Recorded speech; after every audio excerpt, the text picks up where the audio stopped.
வணக்கம் நண்பர்களே, என் பேர் அஸ்வன். நான் visitTemples.com சார்பாக பேசுகிறேன்.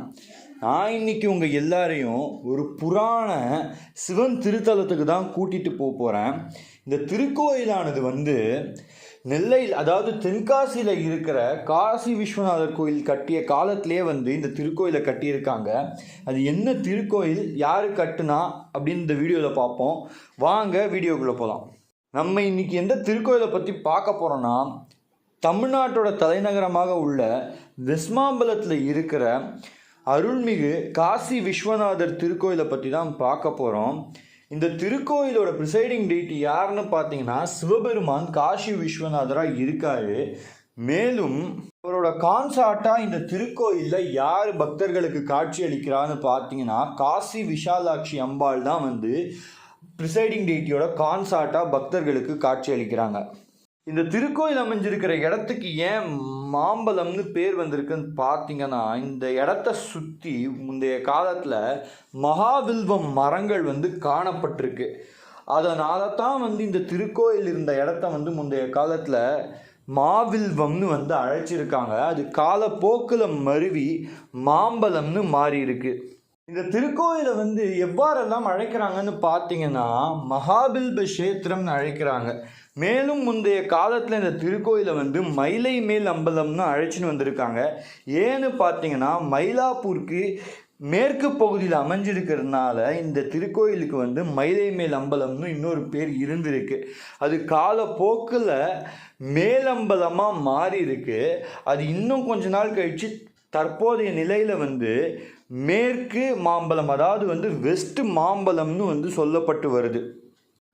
இந்த வெஸ்ட் மாம்பலத்தில் தற்போதைய கோயில் அமைஞ்சிருக்கிற இடத்துல ஒரு சுயம்பு லிங்கம் தோன்றினதுனால இந்த ஊர் மக்கள் இந்த திருக்கோயிலை கட்டினதாக சொல்லப்படுறது.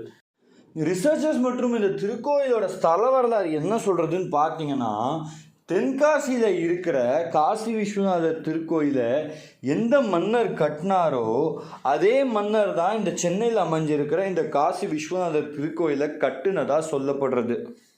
தற்போதைய டெம்பிள் காம்ப்ளெக்ஸை 400 ஆண்டுகளுக்கு முன்னர் நாயக்க மன்னர்கள் கட்டுனதாக தெரிய வருது.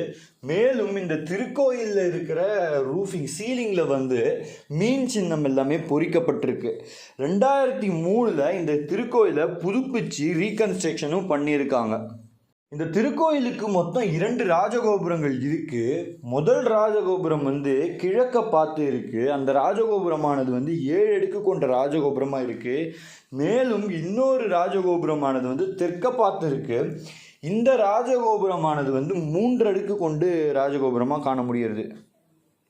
இந்த திருக்கோயிலோட சாங்டம் சாங்டோரத்தை சுற்றி இருக்கிற வால்ஸில் நம்ம விநாயகர், தட்சிணாமூர்த்தி, விஷ்ணு, பிரம்மா, அப்புறம் துர்கை ஆகியோரோட ஐடில்ஸை பார்க்க முடியுது.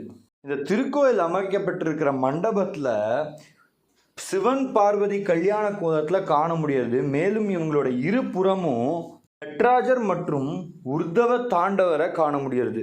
மேலும் இந்த மண்டபத்தோட தூண்களில் நந்தி, சங்கர நாராயணர், சரபேஸ்வரர், பிரத்யங்கரா தேவி சிங்கத்தின் மேல் அமர்ந்த வண்ணமும், யோக நரசிம்மர், சஞ்சீவி ராயர், கருடாழ்வார், காமாட்சி அம்மன், அர்த்தநாரீஸ்வரர் ஆகியோரோட சிற்பங்களை இந்த தூண்களில் பொறிச்சு வச்சுருக்காங்க. இந்த திருக்கோயிலில் எந்தெந்த பகவான்லாம் சன்னதி இருக்குதுன்னு பார்த்தீங்கன்னா, விநாயகர், அப்புறம் முருகப்பெருமான் அவரோட கான்சார்ட்டான வள்ளி தேவானையோட காட்சியளிக்கிறாரு. மேலும் 4 63 நாயன்மார்கள், அருணகிரிநாதர், சேக்கிழார், பட்டினத்தார், வல்லவர், ராமலிங்க அடிகள், காலபைரவர், சண்டிகேஸ்வரர், நவகிரகர், மேலும் விநாயகர் சன்னதியை போதி மரத்தடியில் நாகரோடையும் காண முடியாது. இந்த திருக்கோயிலுக்கு ஒரு தேரும் இருக்குது. இந்த தேரானது கோயில் வீதியில் ஒரு ஷெட்டு போட்டு அற்புதமாக பாதுகாத்துட்டும் வராங்க. இந்த திருக்கோயிலில் எந்தெந்த பண்டிகையெல்லாம் வெகு விமர்சையாக கொண்டாடப்படுறதுனா, பிரதோஷம், சித்திரை பௌர்ணமி, ஆடி திருமஞ்சனம், ஆடி பூரம், நவராத்திரி, ஐப்பசி அன்னாபிஷேகம், கார்த்திகை தீபம், ஆருத்ரா தரிசனம், மகா சிவராத்திரி ஆகியவையெல்லாம் வெகு விமர்சையாக கொண்டாடப்பட்டு வருது. இந்த வெஸ்மாம்பலத்தில் அமைஞ்சிருக்கிற காசி விஸ்வநாதர் திருக்கோயிலை பற்றின வீடியோ உங்கள் எல்லாருக்கும் பிடிச்சிருக்குன்னு நினைக்கிறேன். பிடிச்சிருந்தா லைக் பண்ணுங்கள், ஷேர் பண்ணுங்கள், கமெண்ட் பண்ணுங்கள். மறக்காமல் சப்ஸ்கிரைப் பட்டன் பக்கத்தில் இருக்கிற பெல் ஐக்கானை ப்ரெஸ் பண்ணி விட்டுருங்க. அப்படி நீங்கள் ப்ரெஸ் பண்ணிங்கன்னா நாங்கள் போடுற கோயில்களை பற்றின வீடியோ உங்களை வந்தடையும். நன்றி, வணக்கம்.